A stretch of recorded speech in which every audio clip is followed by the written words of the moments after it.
Hello বন্ধুরা, আজকে তোমাদের শঙ্কর মাছ রান্না করে দেখাবো।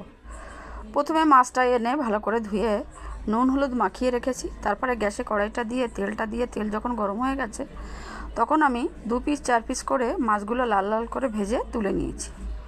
তুলে নেওয়ার পরে যে তেলটা আছে ওর ভিতরে আরেকটু তেল দিয়ে আমি ডুমো ডুমো করে আলুগুলো কেটে রেখেছিলাম, আলুগুলো দিয়ে নাড়াচাড়া করে লাল করে ভেজে তুলে নিয়েছি।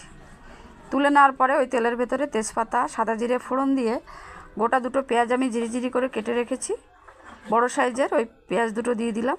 ওর ভিতরে গোটা গরম মশলাও দিয়ে দিয়েছি। দিয়ে কিছুক্ষণ নাড়াচাড়া করার পর একটু ভাজা ভাজা হয়ে যাওয়ার পরে দুটো টমেটো আমি কেটে রেখেছি, টমেটোটা দিয়ে দিলাম। আবার কিছুক্ষণ নাড়াচাড়া করার পরে তার ভিতরে আমি আদা রসুন বাটা, হলুদ, নুন, লঙ্কার গুঁড়ো দিয়ে আবার কিছুক্ষণ কষিয়ে নিলাম।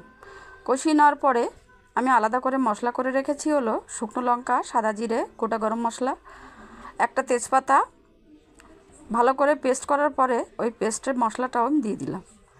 দিয়ে আবার কিছুক্ষণ কষিয়ে নিলাম। কষিয়ে নিয়ে কষানো হয়ে যাওয়ার পরে তার ভিতরে আমি ভাজা আলুগুলো দিয়ে দিলাম। দিয়ে আবার কিছুক্ষণ নাড়াচাড়া করার পরে আমি পরিমাণ মতো জল দিয়ে দিলাম।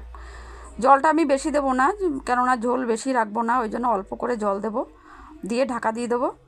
ঢাকাটা মিনিট 5 পরে আমি ঢাকাটা উঠিয়ে দেখি আলু সিদ্ধ হয়ে গেছে। তারপরে আমি মাছগুলো দিয়ে একটু নাড়াচাড়া করে আর একটু ঢাকা দিয়ে দিলাম।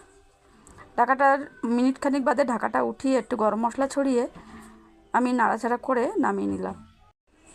এইভাবে তোমরা বাড়িতে রান্না করে খেয়ে দেখো কেমন লাগে, কমেন্টে জানিও। আর মীরা কিচেন চ্যানেলটাকে সাবস্ক্রাইব করে দিও, ভিডিওটাকে শেয়ার করে দিও।